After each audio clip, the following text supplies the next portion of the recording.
비가 내리던 1994년 10월의 어느 날 산골 마을 황천리에 울음소리가 끊이지 않았다. 김철수의 집 앞마당에는 검은 천막이 쳐져 있었고 그 안에서는 40대 남자의 시신이 차갑게 누워 있었다. 김철수의 아버지 김대봉이었다. 아버지, 아버지. 13살 철수는 아버지의 차가운 손을 잡고 흔들어댔다. 하지만 대답은 없었다. 어머니 박순이는 시신 옆에 엎드려 통곡했다. 당신 왜 이렇게 가요? 우리 철수 어떻게 키우라고? 사고는 전날 밤에 일어났다. 김대봉은 빚 독촉을 받고 채권자 이만호와 만나러 갔다가 그날 밤 집에 돌아오지 않았다. 새벽에 마을 뒷산 계곡에서 발견된 그의 시신은 머리에 심한 타박상을 입고 있었다. 물에 빠져 죽은 게 아니라 머리를 맞고 죽었어. 마을 사람들은 수군거렸다. 이만호는 그날 밤 김대봉과 술을 마셨다고 했다. 술에 취한 김대봉이 혼자 걸어가다가 실족해서 계곡에 빠졌다는 것이 그의 주장이었다. 하지만 마을 사람들은 믿지 않았다. 이만호 그놈이 대봉이를 죽였다고 봐야 해. 빚 때문에 다툰 게 분명해. 그래서 밀어뜨린 거야. 머리 상처가 어디 넘어져서 날 상처냐? 소문은 꼬리에 꼬리를 물고 퍼져나갔다. 하지만 경찰 조사는 사고사로 결론났다. 증거가 불충분했고 이만호는 재력가였다. 그는 마을 이장의 조카이기도 했다. 장례를 치른 후 일주일이 지나자 이만호 가족은 갑자기 서울로 이사를 갔다. 그들은 평소 가난한 농민으로 살았지만 갑자기 목돈이 생겼다며 도시로 떠났다. 이 일로 마을 사람들의 의혹은 더욱 커졌다. 죄 지은 놈들이 도망간 거야. 대봉이 죽음값으로 받은 돈으로 잘 살겠다고 그러지. 박순이는 남편의 죽음 앞에서 무너졌다. 농사일도 제대로 할 수 없었고 빚은 눈덩이처럼 불어났다. 그나마 있던 논밭도 하나둘 팔아야 했다. 엄마, 우리 이제 어떻게 살아요? 철수가 물었다. 박순이는 아들을 끌어안고 울었다. 그리고 이를 악물며 말했다. 철수야, 내 아버지를 죽인 그 집안 인간들 잊지 마라. 이만호 그놈과 그 자식들 평생 잊으면 안 돼. 언젠가는 복수해야 해. 13살 철수의 가슴에 원한의 씨앗이 심어지는 순간이었다. 그는 아버지의 영정 앞에 무릎을 꿇고 다짐했다. 아버지, 제가 꼭 복수하겠습니다. 그 집안 놈들 용서 안 하겠습니다. 가을비가 창문을 때리고 있었다. 30년 전 그 비와 똑같은 소리였다. 철수는 그날의 아픔을 평생 가슴에 묻고 살아야 했다. 마을 사람들은 김철수 가족을 동정했지만 시간이 지나면서 점점 잊혀져 갔다. 하지만 철수와 어머니는 잊을 수 없었다. 그들에게 김대봉의 죽음은 어제 일처럼 생생했다. 이만호 가족이 떠난 후 그들의 집은 비어 있었다. 철수는 학교를 마치고 돌아오는 길에 항상 그 집 앞을 지났다. 그때마다 아버지의 마지막 모습이 떠올랐다. 아버지가 그 집에서 무슨 일을 당했을까? 정말 사고였을까? 의문은 꼬리에 꼬리를 물었다. 하지만 답은 없었다. 진실은 이만호만이 알고 있었다. 세월이 흘렀지만 철수 가족의 삶은 나아지지 않았다. 빚은 계속 늘어났고 어머니의 건강도 나빠졌다. 반면 서울로 간 이만호 가족은 잘 살고 있다는 소문이 들려왔다. 이만호 아들이 의대에 갔다더라. 그 집안 참 잘 되더라. 이런 소식을 들을 때마다 철수의 가슴은 끓어올랐다. 아버지를 죽인 집안이 떵떵거리며 사는 것이 억울했다. 언젠가는 반드시 복수하겠다. 철수는 밤마다 아버지의 영정 앞에서 다짐했다. 그 다짐이 그의 삶을 지배하기 시작했다. 박순이는 아들 철수에게 원한을 주입하며 살았다. 매일 아침 남편의 영정 앞에 밥을 올리면서 그녀는 철수에게 똑같은 말을 반복했다. 철수야, 내 아버지를 죽인 그 집안 인간들 잊지 마라. 이만호와 그 자식들 평생 원수로 생각해야 해. 철수는 고개를 끄덕이며 아버지의 영정을 바라봤다. 13살부터 시작된 이 의식은 30년 동안 계속되었다. 가난 속에서도 박순이는 이만호 가족의 소식을 놓치지 않았다. 서울에 사는 먼 친척을 통해 그들의 근황을 알아보았다. 이만호는 서울에서 작은 사업을 시작해서 성공했다. 큰아들은 의대에 갔고 둘째 아들은 좋은 대학에 진학했다. 봐라, 죄 지은 놈들이 잘 살고 있잖아. 박순이는 이를 갈며 말했다. 우리는 이렇게 고생하는데 그놈들은 떵떵거리며 살고 있어. 하늘에 눈이 있기나 한 건지 몰라. 철수는 어머니의 말을 들으며 가슴에 독을 품었다. 학교에서 돌아와서도 농사일을 하면서도 밤에 잠들기 전에도 그는 복수를 생각했다. 언젠가는 그놈들을 용서하지 않겠다. 이런 생각은 철수의 성격을 거칠게 만들었다.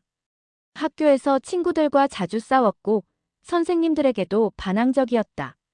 그는 세상을 적대적으로 바라보기 시작했다. 너희들은 부모가 살아있어서 좋겠다. 친구들에게 퉁명스럽게 말했다. 우리 아버지는 나쁜 놈들 때문에 죽었어. 친구들은 철수를 피하기 시작했다. 그는 점점 외로워졌지만 그것도 이만호 가족 때문이라고 생각했다. 고등학교를 졸업한 후 철수는 서울로 갔다. 막노동을 하며 돈을 벌었지만 마음 한구석에는 항상 복수에 대한 생각이 있었다. 그는 이만호 가족을 찾으려고 노력했다. 서울 곳곳을 다니며 그들의 행방을 추적했다. 하지만 서울은 너무 넓었다. 1,000만 명이 사는 도시에서 몇 명을 찾는 것은 불가능에 가까웠다. 그래도 철수는 포기하지 않았다. 언젠가는 만날 거야. 그때까지 기다리겠어. 시간이 흘러 철수는 결혼을 했다. 아내 김영희는 착한 여자였지만 철수의 마음속 어두운 면을 완전히 치유하지는 못했다. 아이들이 태어나고 가정을 꾸렸지만 그는 여전히 과거에 매여 있었다. 여보, 그 일은 이제 잊어요. 아내가 말했다. 너무 오래된 일이잖아요. 우리 아이들을 위해서라도 미래를 봐요. 하지만 철수는 고개를 저었다. 잊을 수 없어. 내 아버지를 죽인 놈들을 어떻게 잊어? 박순이는 며느리에게도 자신의 한을 털어놓았다. 영희야, 우리 집안의 원수를 잊으면 안 돼. 내 시아버지의 원혼이 편안하지 못해.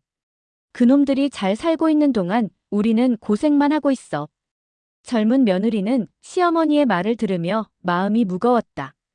하지만 어쩔 수 없었다. 이 집안의 분위기는 이미 30년 전에 결정되어 있었다. 철수의 건강은 나빠지기 시작했다. 스트레스와 분노가 몸을 망가뜨리고 있었다. 술을 많이 마시고 담배를 피우며 제대로 먹지도 않았다. 원한에 사로잡힌 삶은 그 자체로 독이었다. 여보, 병원에 가봐요. 아내가 걱정했다. 요즘 너무 피곤해하고 안색도 안 좋아요. 하지만 철수는 병원 가기를 거부했다. 돈도 없었고 무엇보다 자신의 몸보다 복수가 더 중요했다. 나는 괜찮아. 그놈들을 찾기 전에는 죽을 수 없어. 어머니 박순이도 세월의 무게를 견디기 어려웠다. 70대가 된 그녀는 여전히 아들에게 원한을 잊지 말라고 했다. 철수야, 엄마가 죽더라도 그놈들 용서하지 마라. 내 아버지의 억울함을 풀어줘야 해. 이런 말들이 철수의 마음에 더 깊이 박혔다. 그는 어머니의 유언처럼 여겼다. 밤마다 철수는 아버지의 영정 앞에 앉아 생각했다. 아버지, 제가 아직 복수하지 못했습니다. 그놈들이 어디서 잘 살고 있는지 모르겠습니다. 하지만 포기하지 않겠습니다. 언젠가는 반드시 찾아내겠습니다. 30년이 지났지만 철수의 마음속 상처는 아물지 않았다. 오히려 시간이 지날수록 더 깊어졌다. 그는 자신의 인생을 원한에 바쳤다. 친구들은 하나둘 성공하고 행복해졌지만 철수는 여전히 과거에 머물러 있었다. 그의 인생은 30년 전 그날 밤에 멈춰 있었다. 언젠가는 그놈들을 만날 거야. 그때까지 기다리겠어. 철수는 매일 이런 다짐을 하며 살았다. 하지만 그가 기다리는 것은 복수가 아니라 다른 것일지도 모른다는 생각은 하지 못했다. 2024년 봄, 55세가 된 김철수는 몸의 이상을 느끼기 시작했다. 아침에 일어나면 온몸이 붓고 소변 색깔이 이상했다. 무엇보다 기운이 없어서 일상생활조차 힘들었다. 여보, 정말 병원에 가봐야겠어요. 아내 영희가 걱정스러운 표으로 말했다. 얼굴이 너무 부었어요. 이상해요. 하지만 철수는 여전히 버텼다. 병원비가 부담스러웠고 무엇보다 자신이 아프다는 것을 인정하고 싶지 않았다. 좀 피곤해서 그래. 며칠 쉬면 괜찮을 거야. 하지만 상황은 더욱 악화되었다. 어느 날 밤, 철수는 숨을 쉬기 어려워하며 깨어났다. 가슴이 답답하고 온몸이 부어올랐다. 여보, 여보. 영희가 다급히 부르며 119에 신고했다. 응급실에 실려간 철수는 의식을 잃었다. 의사는 심각한 표정으로 가족들에게 설명했다. 신장이 거의 기능을 하지 않고 있습니다. 만성심부전 말기 상태예요. 투석을 받지 않으면 생명이 위험합니다. 영희는 하늘이 무너지는 것 같았다. 아이들도 울음을 터뜨렸다. 선생님, 치료비는 얼마나 들까요? 투석비만 월 100만 원 정도 들고 신장 이식을 받으려면 수천만 원이 필요합니다. 가족들은 절망에 빠졌다.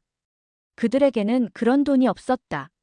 철수는 평생 막노동으로 생계를 유지했고 저축은 거의 없었다. 어떻게 하지? 영희는 밤새 울었다. 철수가 깨어났을 때 그는 자신의 상황을 알고 절망했다. 내가 죽어가고 있다고. 아직 복수도 못했는데. 의사는 철수에게 현실을 설명했다.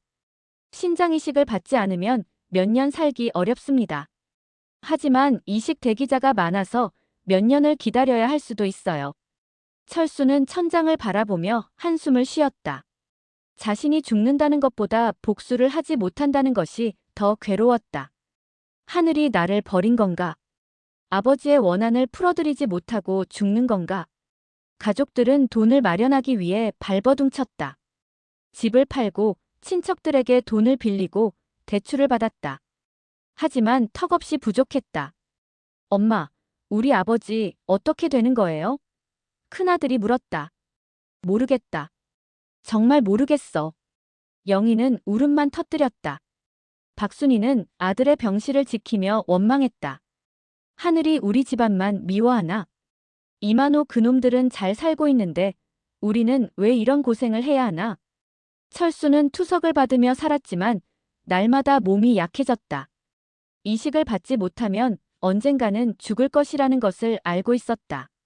아버지, 죄송합니다. 그는 밤마다 아버지의 영정을 떠올리며 사죄했다. 복수하지 못하고 먼저 가게 될 것 같습니다. 큰 병원에서도 철수의 상태는 심각하다고 했다. 이식 대기 순서도 밀려 있었고 설사 순서가 와도 수술비를 마련하기 어려웠다. 다른 방법은 없나요? 영희가 의사에게 매달렸다. 정말 다른 방법은 없나요? 의사는 고개를 저었다. 지금으로서는 이식만이 유일한 방법입니다. 하지만 비용과 대기 시간을 고려하면 말을 다 하지 못했지만 그 의미는 분명했다. 철수는 죽어가고 있었다. 가족들은 절망에 빠졌다. 아무리 발버둥쳐도 돈을 마련할 방법이 없었다. 사채까지 빌렸지만 여전히 부족했다. 차라리 내가 죽는 게 낫겠다. 철수가 말했다. 가족들만 고생시키고 있어. 그런 말 하지 마요. 영희가 울며 소리쳤다. 우리는 끝까지 포기하지 않을 거예요. 하지만 현실은 가혹했다. 철수의 몸은 날마다 약해졌고 의료비는 눈덩이처럼 불어났다. 가족들은 절망 속에서 기적을 기다릴 수밖에 없었다. 하느님, 우리 아버지를 살려주세요. 아이들이 기도했다. 제발 기적이 일어나게 해주세요. 철수는 병상에서 자신의 인생을 돌아봤다. 30년 동안 원한에 사로잡혀 살았다. 그 시간 동안 그는 진정한 행복을 느껴본 적이 없었다. 내 인생이 이렇게 끝나는 건가?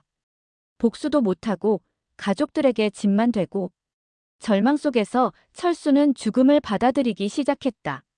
하지만 그때 예상하지 못한 일이 일어났다. 2024년 여름 철수가 투석을 받으며 죽음을 기다리고 있을 때 뜻밖의 소식이 들려왔다. 지방 의료진이 무료 봉사를 위해 그들이 사는 작은 도시에 온다는 것이었다.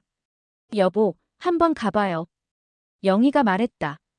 무료라고 하니까 손해볼 건 없잖아요. 철수는 별 기대를 하지 않았다.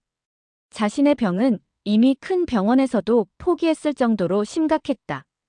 지방에서 온 의료진이 뭘 할 수 있겠는가. 가봐야 뭐해. 어차피 답은 정해져 있어. 하지만 가족들의 간청에 못 이겨 철수는 임시 진료소에 갔다. 작은 텐트 안에서 젊은 의사들이 환자들을 돌보고 있었다. 어떻게 오셨어요? 30대 중반으로 보이는 의사가 물었다. 철수는 자신의 상황을 간단히 설명했다. 만성신부전 말기, 투석 중, 이식 대기 중이라고. 의사는 진지하게 철수의 검사 결과를 살펴봤다.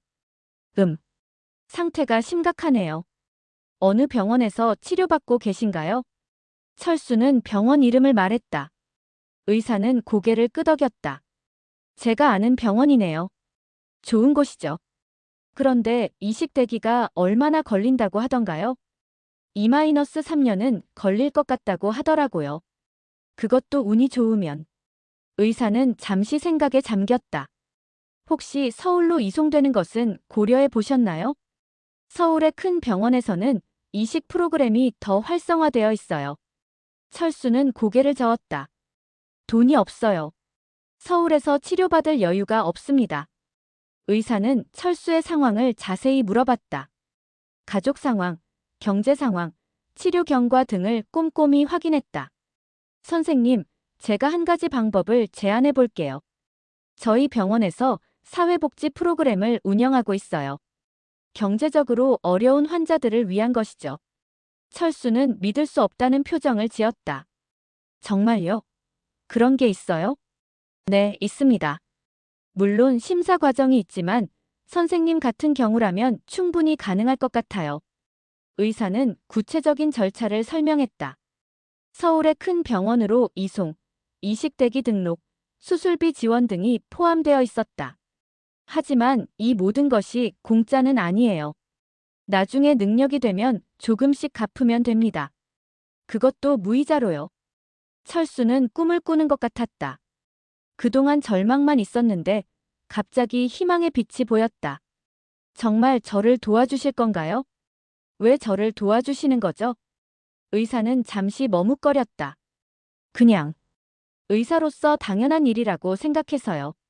생명을 구하는 것이 의사의 의무니까요. 철수는 감동했다.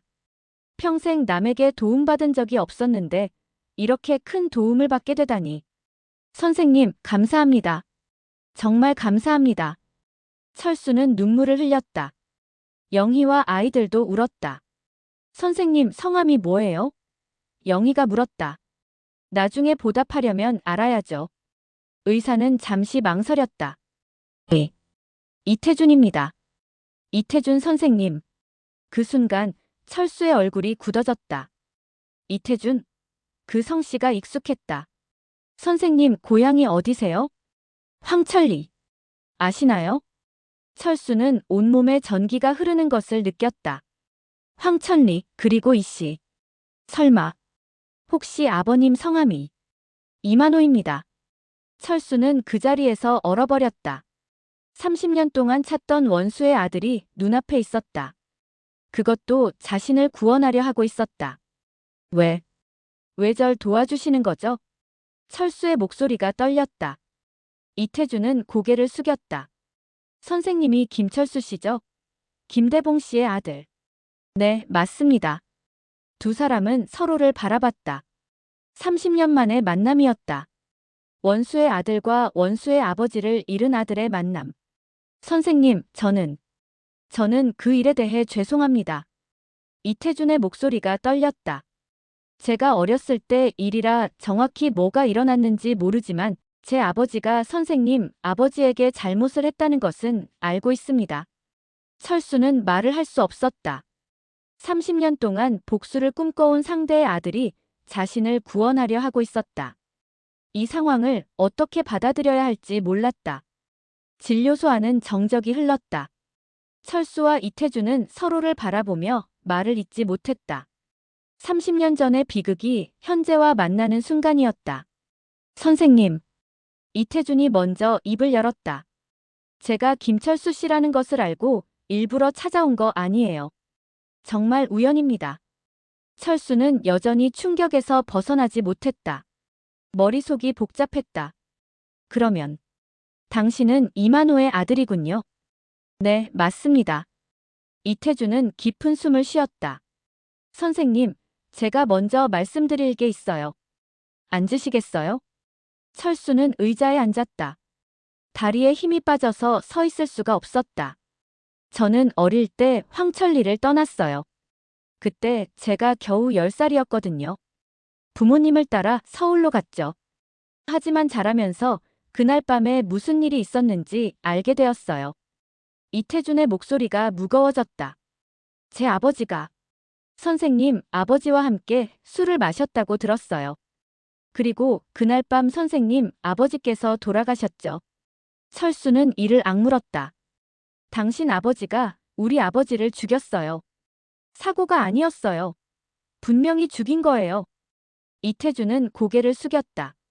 저도 그럴 가능성이 높다고 생각해요. 제 아버지는 술을 마시면 성격이 거칠어지거든요. 그날 밤도 분명 다툼이 있었을 거예요. 철수는 놀랐다. 원수의 아들이 자신의 아버지를 의심하고 있었다. 그럼 당신도 당신 아버지가 우리 아버지를 죽였다고 생각하는 거예요? 확신할 수는 없어요. 하지만 가능성은 높다고 봅니다. 이태준은 계속 말했다. 제 아버지는 그 일 이후로 완전히 달라졌어요. 술을 끊었고 교회에 다니기 시작했고 밤에 잠을 잘 못 잤어요. 가끔 꿈에서 미안하다, 미안하다 하며 울기도 했죠. 철수는 복잡한 기분이었다. 이만호가 고통받았다는 이야기는 듣고 싶지 않았다. 그게 뭐 대수라고요? 우리는 30년 동안 지옥 같은 삶을 살았어요. 당신 아버지가 죄책감을 느꼈다고? 그럼 왜 자수하지 않았어요? 이태준은 대답할 수 없었다. 저도 그게 가장 아쉬워요. 아버지가 진실을 말씀하시지 않으니까요. 하지만 저는 확신해요. 분명히 우리 아버지가 잘못을 했어요. 그때 이태준은 자신의 이야기를 털어놓기 시작했다. 저는 의대에 갔어요. 처음에는 부모님이 시켜서였죠. 하지만 공부하면서 생각이 바뀌었어요. 의사가 되어서 사람들을 구해야겠다고 생각했어요. 특히 우리 아버지가 피해를 준 사람들을 도와야겠다고 다짐했죠. 철수는 이해할 수 없었다. 그게 무슨 의미가 있어요? 죽은 사람이 살아나요? 당신이 아무리 착한 일을 해도 우리 아버지는 돌아오지 않아요. 맞아요. 이태준은 인정했다. 하지만 저라도 속죄해야 한다고 생각해요. 제 아버지가 하지 못한 사죄를 제가 대신하고 싶어요. 그래서 의사가 되었고, 그래서 지금 선생님을 도우려고 하는 거예요. 철수는 분노했다. 웃기는 소리 하지 마세요. 속죄? 30년 전에 했어야 할 일을 지금 와서 하겠다고요? 너무 늦었어요. 이태준은 눈물을 흘리기 시작했다. 저도 알아요. 너무 늦었다는 거 알아요. 하지만 지금이라도 해야 한다고 생각해요. 선생님, 저를 용서해달라는 게 아니에요. 그냥 제가 할 수 있는 일을 하고 싶을 뿐이에요. 철수는 혼란스러웠다. 30년 동안 기다려온 복수의 기회가 왔는데 상황이 예상과 전혀 달랐다. 당신 아버지는 어디 있어요? 아버지는 3년 전에 돌아가셨어요. 철수는 허탈했다. 복수할 상대가 이미 죽었다니. 병으로 돌아가셨어요. 마지막까지 선생님, 아버지 이야기를 하셨어요. 내가 죄를 지었다고 하시면서요. 철수는 아무 말도 할 수 없었다. 30년 동안 품어온 복수의 의미가 사라져버린 것 같았다. 선생님, 저는 선생님을 도와드리고 싶어요. 제가 의사가 된 이유가 바로 이거예요. 제 아버지가 빼앗아간 생명은 돌려드릴 수 없지만 선생님의 생명은 구할 수 있어요. 이태준은 간절히 말했다. 제발 제가 선생님을 도와드리게 해주세요. 그것만이 제가 속죄할 수 있는 방법이에요. 철수는 말없이 이태준을 바라봤다. 원수의 아들이 자신 앞에 무릎을 꿇고 있었다. 하지만 이상하게도 복수의 쾌감은 느껴지지 않았다. 오히려 더 큰 혼란만 밀려왔다. 철수는 집으로 돌아와서도 아무 말을 하지 않았다. 가족들은 그의 표정을 보고 무슨 일이 있었는지 궁금해했다. 여보, 무슨 일이에요? 의사가 뭐라고 했어요? 영희가 물었다. 철수는 한참 동안 입을 열지 않았다. 그 의사가 이만호의 아들이야. 뭐라고요? 영희는 믿을 수 없다는 표정을 지었다. 이만호요? 그 이만호 말이에요? 그래, 30년 전에 아버지를 죽인 그놈의 아들이야. 가족들은 충격에 빠졌다. 박순이는 당장 소리를 질렀다. 그럼 당장 거절해야지. 원수 자식의 도움을 받을 수는 없어. 절대 안 돼. 절대. 철수도 같은 생각이었다. 나도 그렇게 생각해. 원수의 도움은 받을 수 없어. 차라리 죽는 게 낫겠어. 하지만 영희는 달랐다. 여보, 생각해봐요. 지금 상황에서 다른 선택이 있어요? 그 의사가 정말로 도와주겠다고 하잖아요. 여보가 살아야 해요. 복수는 나중에 해도 되잖아요. 박순이는 며느리에게 화를 냈다. 무슨 소리야? 원수 자식의 도움을 받으면 우리 집안 조상들이 뭐라고 하겠어. 철수 아버지가 지하에서 얼마나 분해하겠어. 엄마, 하지만. 영희는 울먹였다. 여보가 죽으면 안 돼요. 아이들은 어떻게 해요? 아이들도 아버지 편에 섰다. 아빠, 치료받아요. 우리 아빠가 살아야 해요. 복수는 나중에 해도 되잖아요. 하지만 철수는 고개를 저었다. 안 돼. 원수 자식의 도움은 받을 수 없어. 내가 그러고도 사람이야? 며칠 동안 집안은 시끄러웠다. 박순이와 철수는 치료를 거부했고 영희와 아이들은 치료를 받으라고 설득했다. 여보, 제발 생각해봐요. 영희는 매일 밤 울며 말했다. 지금 죽으면 정말 아무것도 할 수 없어요. 살아있어야 복수든 뭐든 할 수 있잖아요. 그래도 안 돼. 철수는 완고했다. 원수 자식한테 목숨을 빚질 수는 없어. 그러던 어느 날 이태준이 직접 집을 찾아왔다. 가족들은 그를 보자 당황했다. 누구세요? 영희가 물었다. 저는 이태준입니다. 선생님을 진료했던 의사예요. 박순이는 이태준을 보자마자 소리를 질렀다. 나가. 당장 나가. 원수 새끼가 우리 집에 뭐 하러 왔어? 이태준은 무릎을 꿇었다. 할머니, 죄송합니다. 제 아버지가 죄를 지었습니다. 하지만 제발 철수 선생님만은 살려주세요. 박순이는 더욱 화를 냈다. 뭐? 살려달라고? 내 아버지가 우리 아들 아버지를 죽여놓고 이제 와서 살려달라고? 웃기는 소리 하지 마. 이태준은 계속 무릎을 꿇고 있었다. 할머니, 저는 그때 어린아이였어요. 제가 직접 죄를 지은 건 아니에요. 하지만 제 아버지의 죄에 대해서는 책임을 지겠어요. 제발 철수 선생님을 치료받게 해주세요. 철수가 나타났다. 당신 왜 여기 왔어요? 내가 거절했잖아요. 이태준은 철수를 보고 더 깊이 절했다. 선생님, 저는 의사예요. 생명을 구하는 것이 제 의무예요. 제 아버지가 선생님 아버지의 생명을 빼앗았다면 저는 선생님의 생명을 구해야 해요. 그게 제가 할 수 있는 유일한 속죄예요. 철수는 분노했다. 속죄? 지금 와서 속죄? 30년 전에 했어야 할 말이잖아요. 너무 늦었어요. 맞아요. 너무 늦었어요. 이태준이 인정했다. 하지만 지금이라도 해야 해요. 선생님, 저를 용서해달라는 게 아니에요. 그냥 제가 해야 할 일을 하게 해주세요. 박순이는 이태준을 향해 물을 부었다. 당장 나가. 나가. 원수 새끼가 여기서 뭐 하는 거야?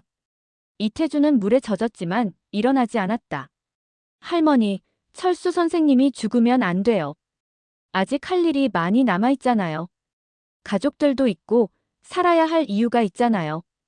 영희는 이태준을 말렸다. 선생님, 일어나세요. 이렇게 하시면 안 돼요.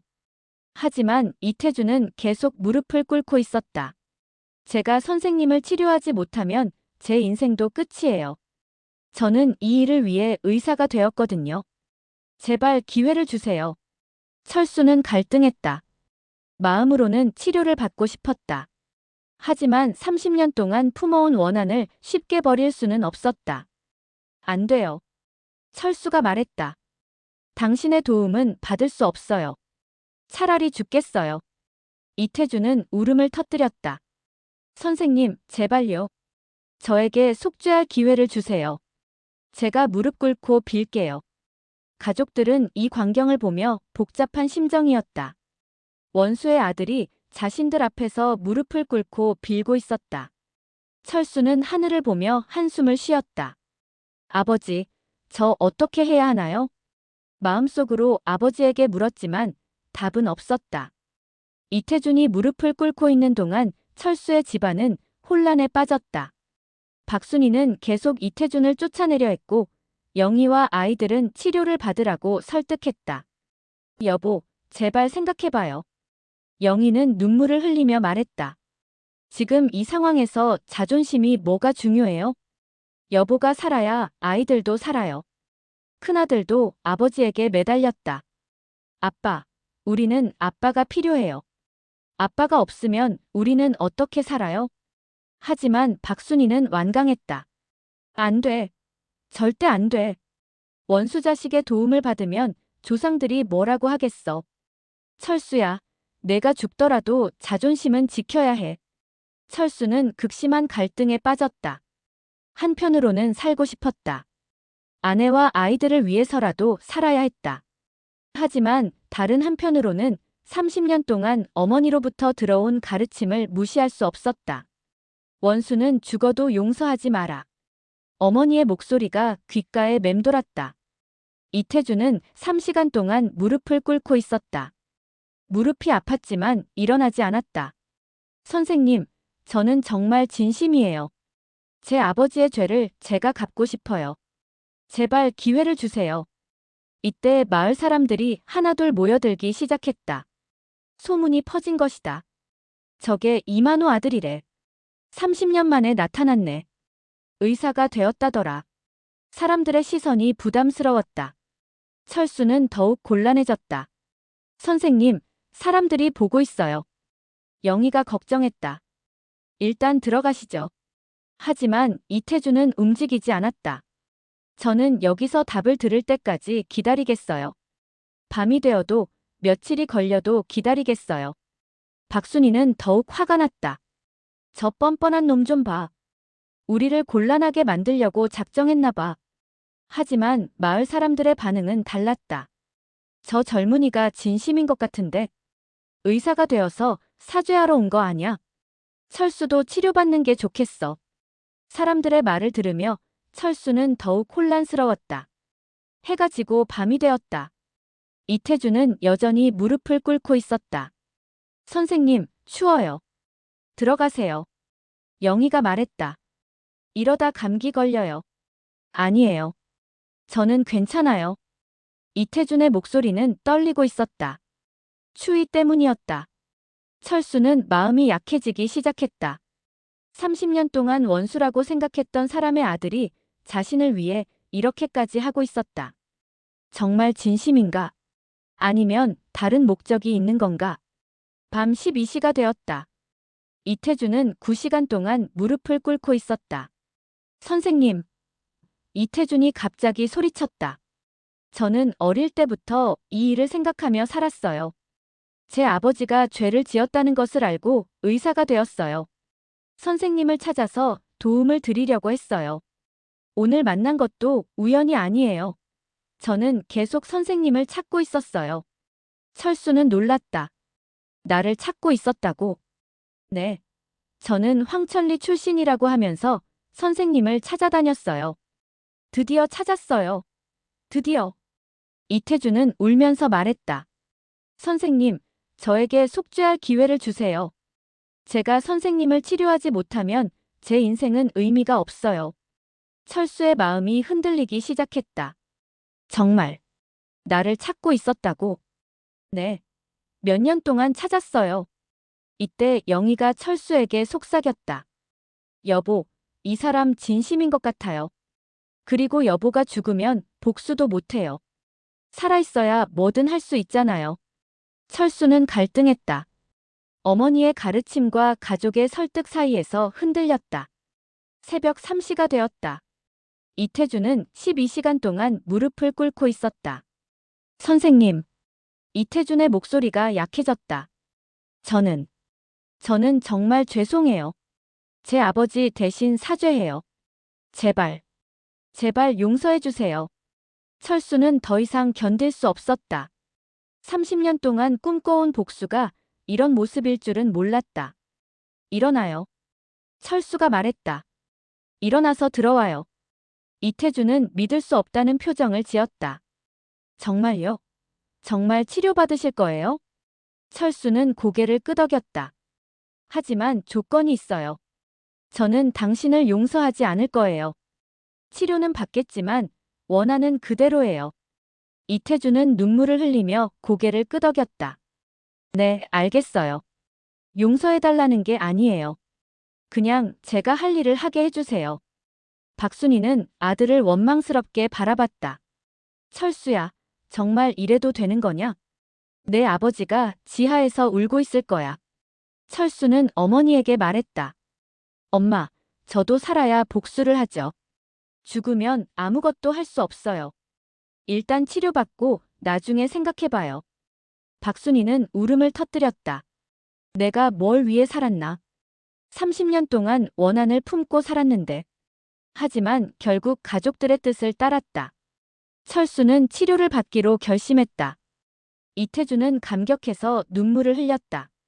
선생님, 감사합니다. 제가 최선을 다해서 치료해드릴게요. 반드시 건강하게 만들어드릴게요.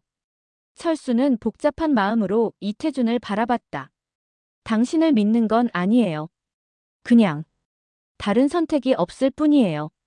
하지만 마음 한구석에서는 이상한 감정이 일어나고 있었다. 30년 동안 원수라고 생각했던 사람의 아들이 자신을 위해 이렇게까지 하는 것을 보니 복수보다는 다른 감정이 생겨나고 있었다. 이게 맞는 건가? 철수는 자신에게 물었다. 하지만 답은 없었다. 이태준의 도움으로 철수는 서울의 큰 병원으로 이송되었다. 모든 과정이 신속하게 진행되었다. 이태준이 직접 모든 절차를 챙겼고 경제적인 부담도 해결해 주었다. 선생님, 수술이 다음 주에 예정되어 있어요. 이태준이 설명했다. 운 좋게 기증자가 나타났어요. 철수는 믿을 수 없었다. 몇 년을 기다려야 한다던 이식 수술이 이렇게 빨리 잡히다니. 정말이에요? 네, 정말이에요. 제가 여러 병원에 연락해서 대기 순서를 앞당겼어요. 이태준은 며칠 동안 병원에 머물며 철수를 돌봤다. 수술 전 검사, 상담, 준비 과정을 모두 챙겼다. 당신 일은 괜찮아요? 철수가 물었다. 이렇게 저만 신경 쓰고 있어도 되나요? 괜찮아요. 이게 제가 해야 할 일이니까요. 수술 전날 밤, 철수는 잠을 이룰 수 없었다. 30년 동안 꿈꿔온 복수의 상대가 자신의 생명을 구해주고 있다는 현실이 받아들여지지 않았다. 이상해요. 영희에게 말했다. 복수할 상대인데 고마운 마음이 들어요. 그러게요. 저도 그 의사를 미워할 수가 없어요. 정말 진심으로 여보를 도와주고 있어요. 이태준은 밤늦게까지 수술 계획을 검토했다. 다른 의사들과 상의하고 최상의 결과를 위해 준비했다. 제발 성공해야 해. 이태준은 기도했다. 이것만은 반드시 성공해야 해. 수술 당일, 이태준은 직접 집도의로 참여했다. 보통은 경험 많은 교수가 집도하지만 이태준이 특별히 요청했다. 제가 직접 해야 해요. 그는 과장에게 말했다. 이 환자는 제게 특별한 의미가 있어요. 수술은 8시간 동안 계속되었다. 이태준은 한순간도 집중을 놓치지 않았다. 그의 손에서 철수의 생명이 달려 있었다. 혈압 안정됐습니다. 이식신 혈류 정상입니다. 간호사들의 보고가 이어졌다. 수술은 순조롭게 진행되었다. 영희와 가족들은 수술실 밖에서 기다렸다. 박순희도 서울까지 올라와서 함께 기다리고 있었다. 괜찮을까? 영희가 불안해했다. 분명 괜찮을 거예요. 큰아들이 말했다. 그 의사 선생님이 최선을 다하고 있어요.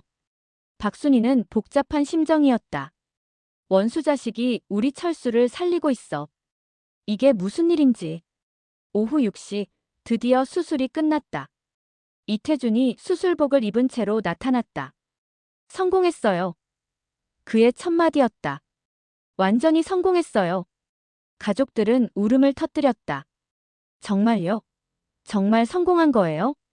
네, 이식신이 완벽하게 기능하고 있어요. 앞으로 2-3주 입원해야 하지만 회복될 거예요. 이태준도 눈물을 흘렸다. 그는 마침내 해냈다.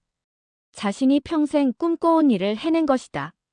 한 달 후, 철수는 완전히 회복되었다. 새로운 신장은 완벽하게 기능했고 건강한 사람과 다름없게 되었다. 기적이에요. 담당 의사가 말했다. 이렇게 빨리 회복되는 경우는 드물어요. 퇴원하는 날, 철수는 이태준과 마지막 면담을 했다. 선생님, 이제 퇴원하시는군요. 이태준이 말했다. 앞으로도 정기검진은 받으셔야 해요. 철수는 한참 동안 이태준을 바라봤다. 30년 동안 원수라고 생각했던 사람의 아들이 자신의 생명을 구해주었다. 선생님. 철수가 입을 열었다. 네, 말씀하세요. 저는 선생님을 용서하지 않습니다. 이태준은 고개를 끄덕였다. 네, 알고 있어요. 하지만 철수가 계속 말했다. 제 생명은 선생님 덕분입니다. 그건 평생 잊지 않겠어요. 철수는 손을 내밀었다. 감사합니다. 이태준은 그 손을 잡았다. 두 사람의 눈에 눈물이 맺혔다. 선생님, 저도 감사해요. 제가 속죄할 기회를 주셔서 감사해요. 악수는 오래 계속되었다. 30년 동안의 원한과 복수, 그리고 새로운 생명이 그 악수 안에 담겨 있었다. 선생님은 이제 어떻게 하실 거예요? 이태준이 물었다. 저요? 살아야죠. 새로운 인생을 살아야죠. 철수는 미소를 지었다. 30년 만에 진짜 미소였다. 복수는요? 철수는 한참 생각했다. 모르겠어요. 예전처럼 복수만 생각하며 살 수는 없을 것 같아요. 당신이 저를 살려주었으니까요. 이태준도 미소를 지었다. 선생님이 행복하게 사시면 그게 제일 좋은 거예요. 제 아버지도 지하에서 편안해 하실 거예요. 철수는 병원 밖으로 나왔다. 햇빛이 따뜻했다. 새로운 생명을 얻은 기분이었다. 영희와 아이들이 기다리고 있었다. 여보, 기분이 어때요? 좋아요. 정말 좋아요. 가족들은 함께 집으로 돌아갔다. 박순희도 아들의 모습을 보며 마음이 놓였다. 철수야, 이제 어떻게 할 거냐? 엄마, 저는 이제 제 인생을 살고 싶어요. 복수에 매달려 사는 건 그만하고 싶어요. 박순희는 놀랐다. 뭐라고? 복수를 포기한다고? 포기하는 게 아니에요. 그냥 다른 방법으로 살고 싶어요. 그 의사가 진심으로 사죄했잖아요. 그리고 저를 살려주었고요. 철수는 계속 말했다. 엄마, 30년 동안 원한에 사로잡혀 살았어요. 그런데 행복했나요? 전혀 행복하지 않았어요. 이제는 다르게 살고 싶어요. 박순희는 울었다. 내 아버지는 어떻게 하고? 아버지도 제가 행복하게 사는 걸 원하실 거예요. 복수하느라 불행하게 사는 것보다요. 그날 밤, 철수는 아버지의 영정 앞에 앉았다. 아버지, 죄송합니다. 30년 동안 복수만 생각하며 살았는데 이제 그만하고 싶어요. 그 집안 아들이 저를 살려주었어요. 진심으로 사죄하더라고요. 철수는 눈물을 흘렸다. 아버지, 이제 저를 용서해 주세요. 제가 행복하게 살 수 있게 해주세요. 바람이 불어와서 창문을 흔들었다. 마치 아버지가 대답하는 것 같았다. 몇 달 후, 철수는 작은 가게를 열었다. 이태준이 제안한 일자리였다. 선생님, 제가 아는 분이 가게를 넘기려고 해요. 관심 있으시면 도와드릴게요. 철수는 처음에는 거절하려 했다. 또 이태준의 도움을 받는 것 같아서였다. 하지만 영희가 설득했다. 여보, 이제 자존심은 내려놓아요. 우리 가족을 위해서라도 받아들여요. 철수는 가게를 시작했다. 작은 문구점이었지만 그에게는 새로운 출발이었다. 이태준은 가끔 가게에 들렀다.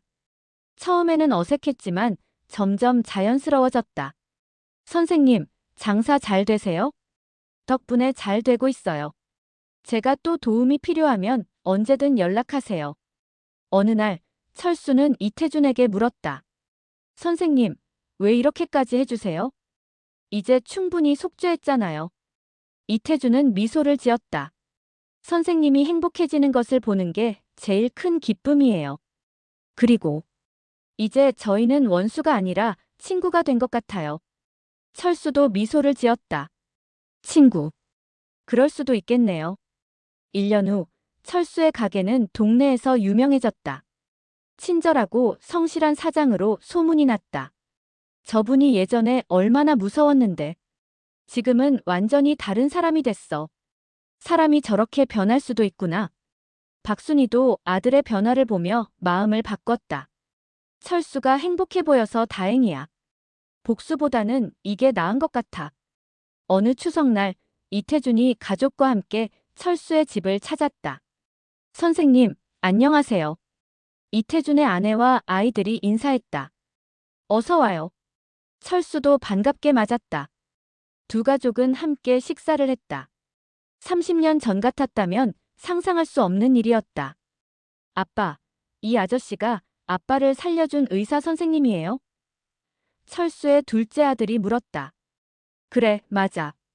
고마워요, 아저씨. 아이가 이태준에게 인사했다. 이태준은 감동했다. 아니야, 고마운 건 아저씨야. 식사 후 두 사람은 산책을 했다. 선생님, 후회하지 않으세요? 이태준이 물었다. 복수를 포기한 거 말이에요. 철수는 고개를 저었다. 전혀요. 이제가 제일 행복해요. 30년 동안 원한에 매달려 살았는데 그때는 진짜 불행했어요. 지금은 가족도 있고 일도 있고 건강도 좋고 무엇보다 마음이 편해요. 이태준도 미소를 지었다.